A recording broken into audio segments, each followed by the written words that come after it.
Hello, everyone. This is AJ Malacarni. We're on today's episode of Nostalgia Screams, and we're talking to Luis Godoy. How are you doing today? Doing good. Just got home.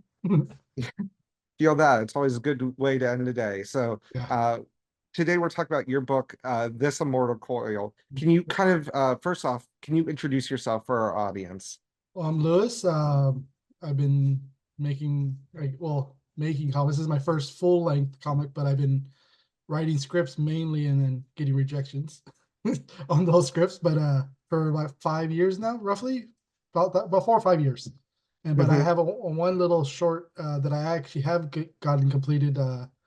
Um, Soy Palatero, which is a 4-page mini comic, and that's available on for free on my bios on any social media and on Global Comics. They just put it up like 2 weeks ago or so.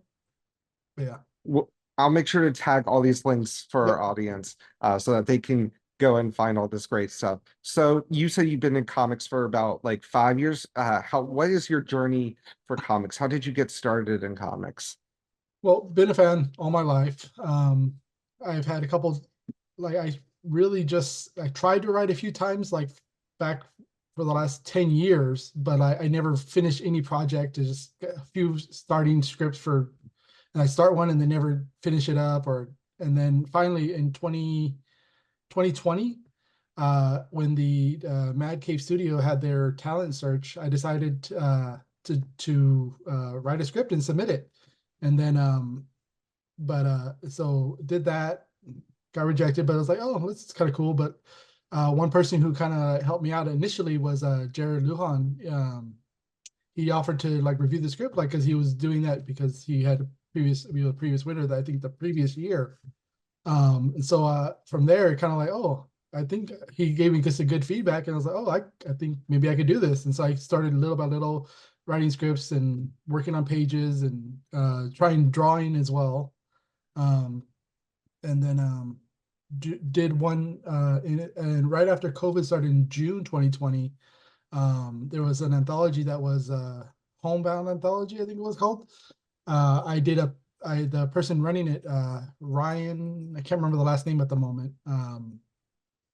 They had just opened it up for if anyone wants to submit. I was like, oh, do you still have time? Like, it was he had just started the Kickstarter at that time, and I was like, yeah. He said, yeah, I have opening, so just submit something. So, and I did, and it was a 1-page short, which I actually have it on my wall right here that I drew and keep it up as my very first comic page I ever drew. Let me see if I can quickly show it.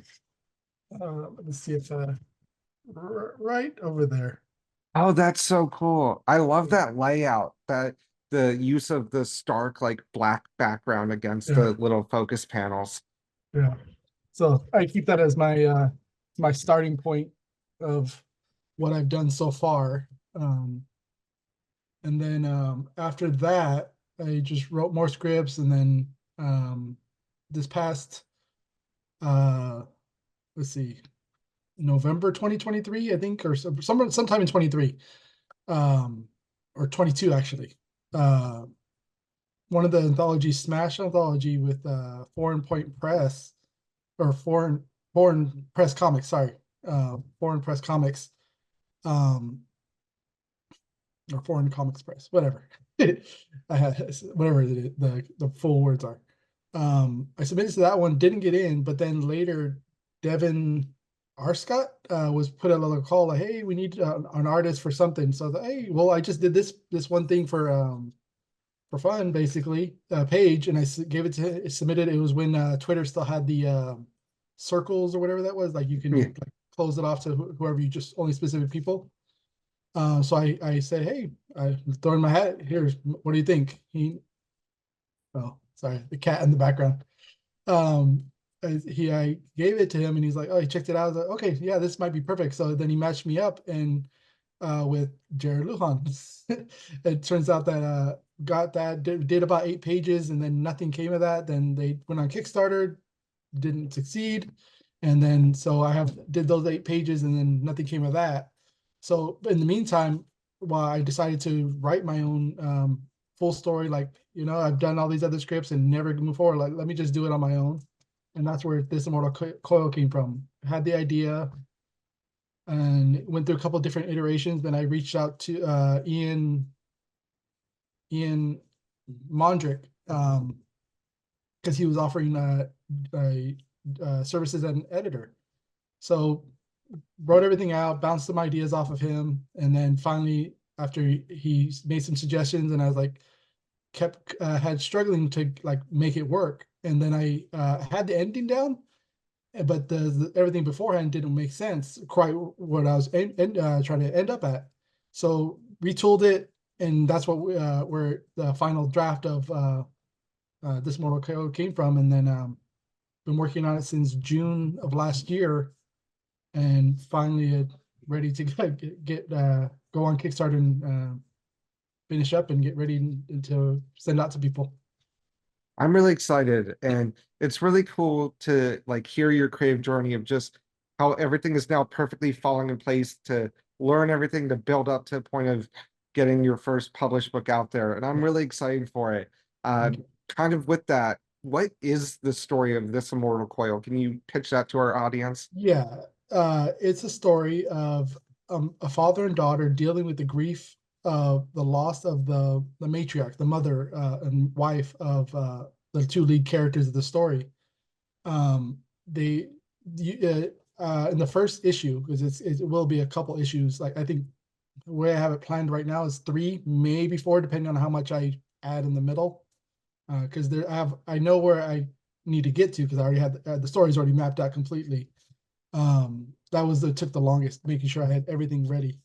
Um, so it's a story of the father and daughter dealing with the grief, and they the father ends up on a journey through the underworld, the Aztec underworld. More, I mean, it's based on the Aztec underworld. The daughter has to deal with the world as it changed after the death of the mother. Uh, there's no more death, no more babies, and people do not heal from any injuries. And so there's a guy who took an opportunity. He saw an opportunity to make money. He decided to help people out with his own proprietary cure for immortality. I don't want to reveal that part of it, what he actually does, because it's a it's a really crazy thing what he does. Um, so that'll be revealed once the full story's out. But yeah, it's a story of them dealing with the grief, but in different ways. So like I said, the father going through the underworld, and the daughter dealing with the after effects of what's the world has changed after the mother died. That's really So cool. Like, that's such a cool concept because you're melding both like kind of like ideas about the like afterlife, but also the concept of like how immortality. So I think we all think of it as like just like great like end goal of humanity yeah. and science and stuff. But the way you're pitching it, it's like, yeah, no, you can't heal. So if you like get hurt, you're just forever in that pain. And Mhm. then so kind of what inspired the whole concept and what's the origin of the story? Well, a part of it was the the many deaths of Layla Starr was part of it. I don't know if you're familiar with the book or Yes, not. I'm very, I love that book. Oh yeah, it was amazing. I read it. I was like, part of it was there because like the whole like she's like trying to figure out after she's the god of basically she's god of death, or sort of. I mean, in a way, and nobody else is dying, so she has to deal with what's going on there, right? So it was partly that, and partly there's like some personal deaths in my family that like, what if this was possible, like you go through the afterlife and see somebody, like the opening pages of the that are going to be in the Kickstarter. You see the mother, and she's trapped. So that's not going to be really a spoiler or anything, because it's literally in the Kickstarter. So the journey that the father takes is to go after her. And sorry, um, lost my train of thought. That's the what it really was, the death of some family members, like just in about 2 years ago. My dad died, and about 8 years ago, my brother's wife died in one of the a shooting, one of the in 2015, San Bernardino, California. So Mhm. that's part of it, just thinking about death and my own curiosity and like the underworld. Like that's one thing I've always been interested in, because like I like more just curiosity than like oh, I'm into this or anything, but like voodoo and like all the different ways different faiths deal with death and how they interpret it or handle it, or their belief of reincarnation or whatnot. Just my personal interest in all that stuff.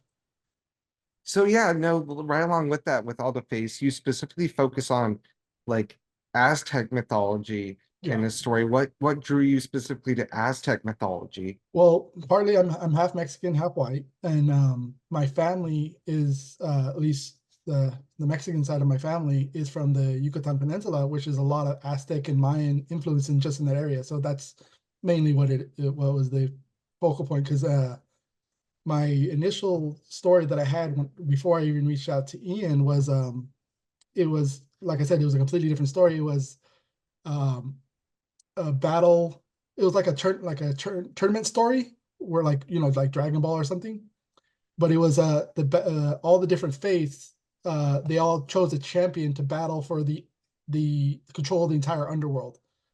And obviously, like the ending is the exact same as what I ended up with on This Immortal Coil. But that story I want to come back to eventually and figure out obviously a different ending, because it can't have the exact same one.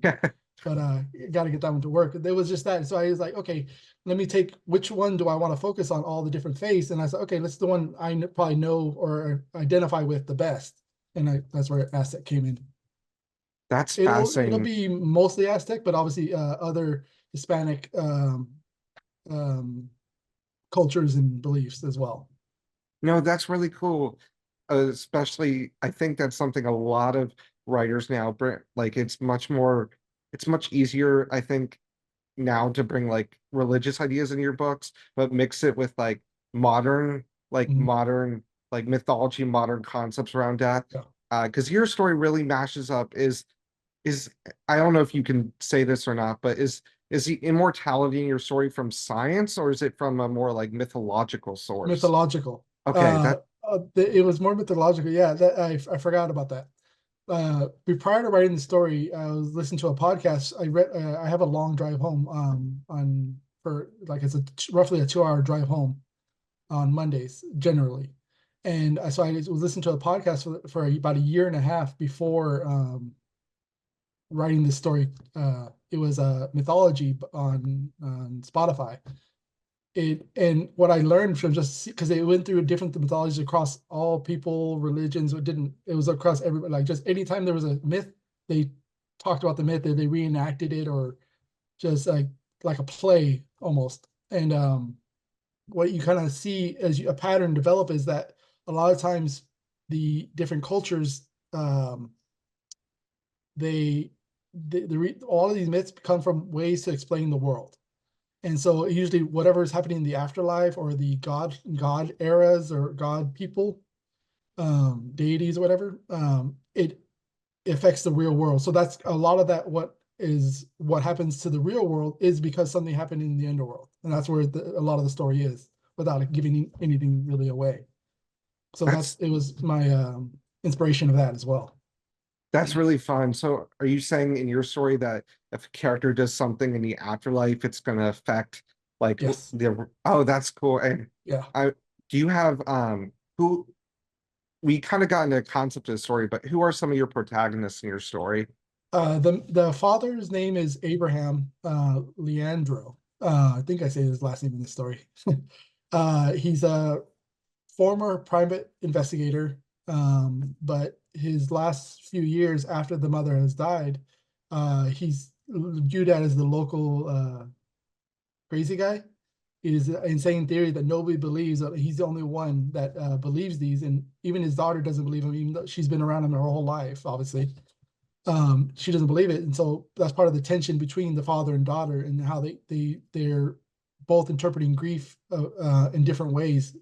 he's trying to explain it like with crazy theories, and she's like, no, that's not how it is. This is like straightforward. Like, no, it's not nothing crazy. She died and that's it. And so they're differing views that kind of come in conflict early on in the story, and then breaks off from there. So and then the daughter's name Elena. She at the start of the story she's unemployed, but she does find a job later in the story. Her and her boyfriend are dealing with the world, and they're just living life and trying to figure out what to do with everything that's going on. Then the boyfriend's name is Marco, and he just supports Elena in everything she does, and she likes to exercise. uh, and there's a last protagonist which isn't there's no images yet on the Kickstarter because he appears near the end of the story. It's the Abraham's dog that died when he was a child. He's the one that helps kick off the journey, I would say.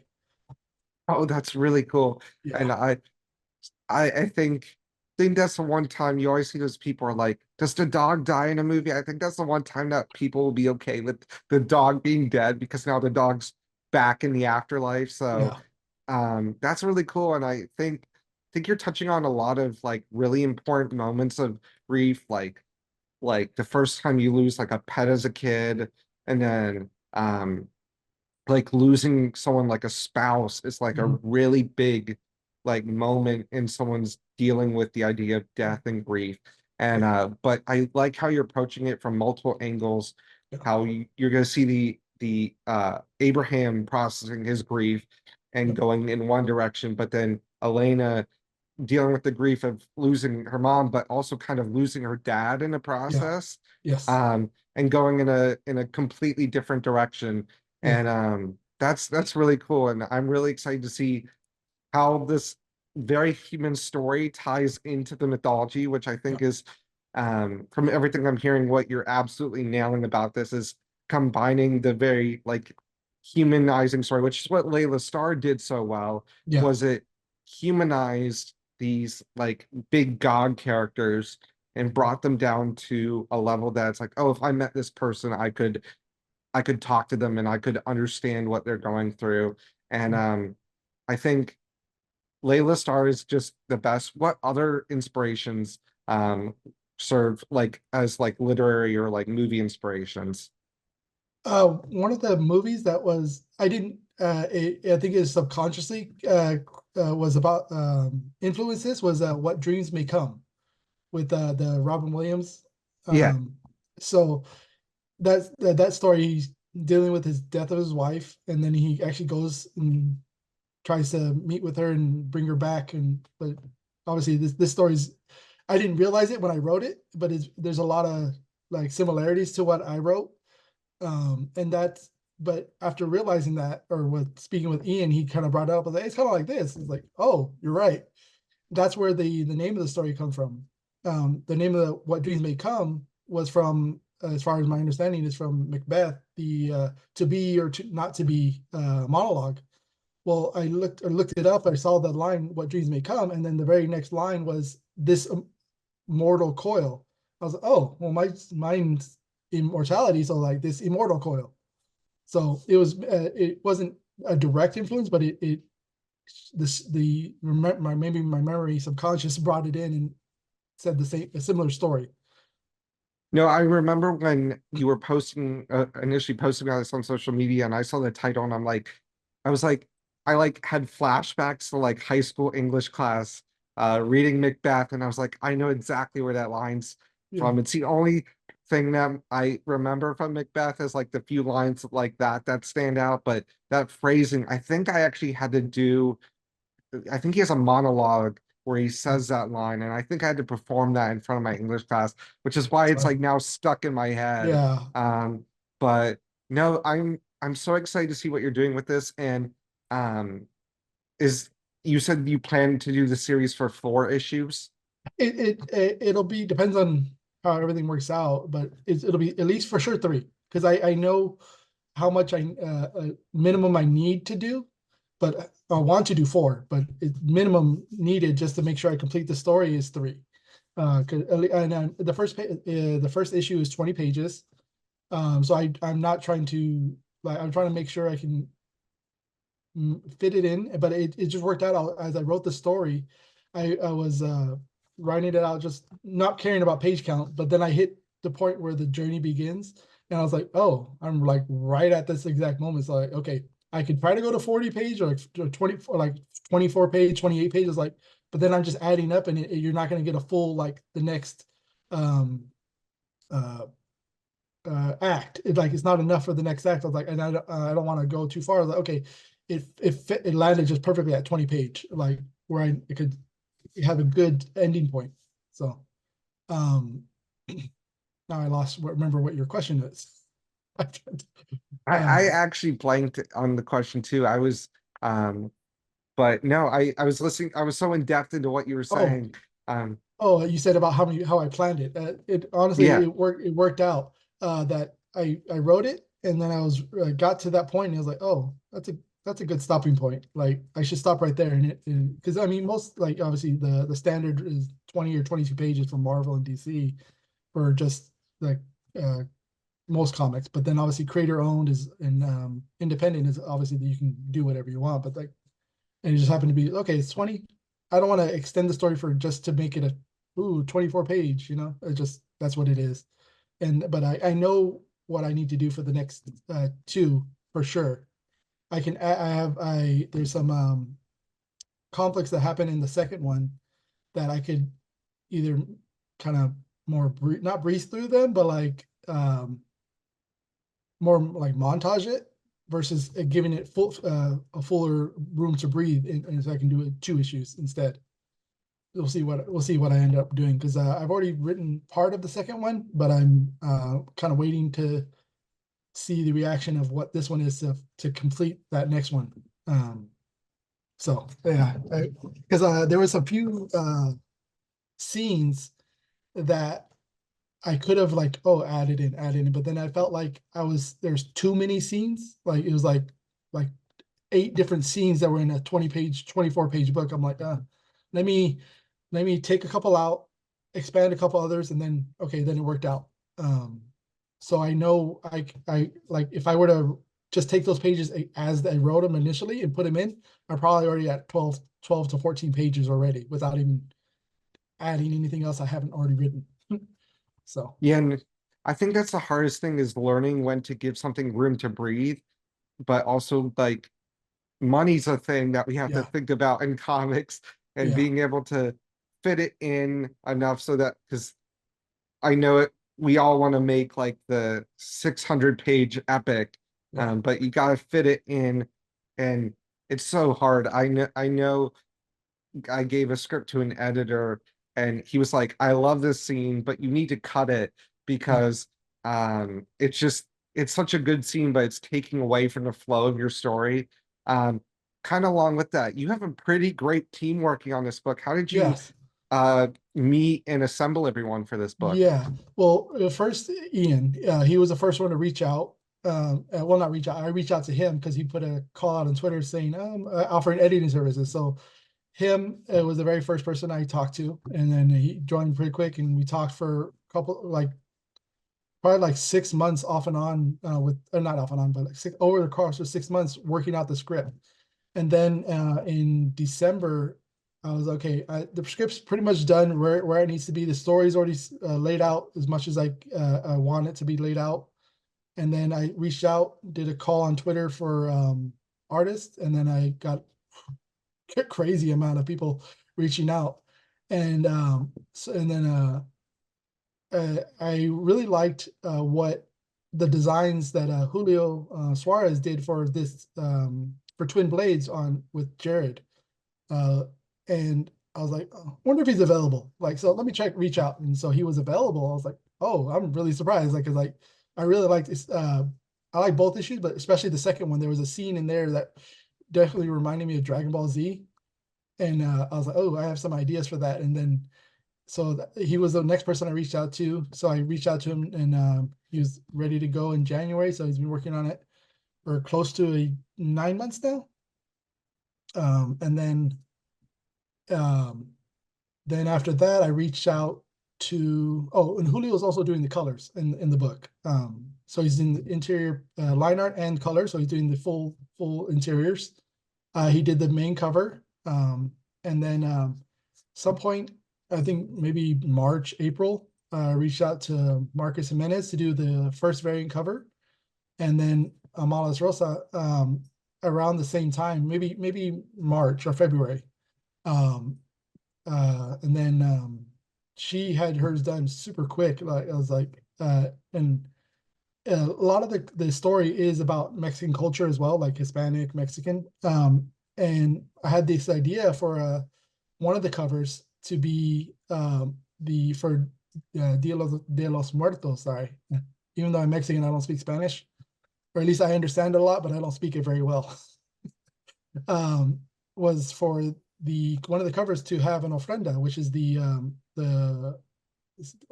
offering or altar, um, for usually the one who has a family member who has departed. There's a lot of like not marigolds, candles, mirrors, a specific bread, those sugar skulls, all those imagery that is part of it. So she came up. I said, "Well, I have this idea," and she did a little quick sketch. I was like, "Oh, that's gonna look cool." So and then once she did it, I was like, "Oh wow, that's awesome." And she's also it's going to be a wraparound cover on that one. So the marigolds on the front will wrap around to the back, so it's going to be a full image. Once you open it up, it look really cool. And yeah, that's oh, and then lastly, I reached out to Micah Myers for letters. So I reached out a couple different people. It's like, okay, like who do I want to do this? And I reached out and okay, let me. So I reached out to different people for different things, and then oh, I'm available. I'm not available. Then it was then and logos and whatnot. I ended up designing the logo myself, and then Micah, he's like, yeah, just I'm ready to go whenever you are. So he's enthusiastic about it. So yeah, that's that full team right now. Yeah, make sure I'm not forgetting anybody. Don't want to do that. The last question is, can you talk to our audience about some of the rewards and stuff that you'll be offering? Sure. Most of the rewards pretty straightforward. You got a digital copy, and it's pretty much a a print copy of each of the different titles, and then combinations A, B, B, C, C, D, or sorry, A, C, and you get each one, or the print copy of each cover. There's also some stickers. Two of them are already planned. The third one I'm still deciding on. One will be the logo of the book, This Immortal Coil. One will be a logo of the, I guess, imprint, I guess you could call it. I just really I want to keep everything that I create under this name, which is a feathered serpent, which is also known Kulkulkan, which is the Aztec god of, it's a more Mayan. Did you? I don't know if you watched the Black Panther movie, Yeah, Namor. yeah. Okay, it's based on what the deity he's based on. Hmm. So that's it's, both names mean the exact same thing. And then so those are the two. It'll be that logo, the cover, the book logo, and one other design, probably one of the characters. I'm not sure yet. And then two prints. One for sure right now, two. I may add a third, but it is a design of the god of the underworld. I can never say the name correctly. I can read it, but I can't say it. One print that one of the first designs that Julio did, and then the print of Amalis' cover without any trade dress or no lettering, just her art by itself. So That's then really cool. that's everything. So pretty straightforward, like Yeah. nothing out of the ordinary. No, I think a lot of times we sometimes get wrapped up in crazy complex things that sometimes distract from the core of the book. Yeah, And I'm really excited to see what you do, and I'm I'm definitely gonna be a day one backer on this. And awesome, to all awesome. of our audience, this is gonna come out right around same time you're launching. Yeah. So I'm really excited for everyone to see this. Can you before we end, can you tell our audience where they can find you on the internet? Mostly on Twitter. I'm not saying the other one. Luis Godoy, LuisGodoy, or the second. Pretty much any social media is that. Instagram the same. I also have Blue Sky. Um, I have my Substack, LuisGodoy2.substack. I have a newsletter. That's where I reveal stuff first, generally. Yeah, any social media, but linktree.com/gmatrix730, which was I had before anything else. That's where all my links to anything will be. So, and the link to the Kickstarter, my Kickstarter profile, which you mentioned earlier, and all the other places where you can find me. All right, everyone. Thanks for listening, and go back this book because it's going to be absolutely amazing.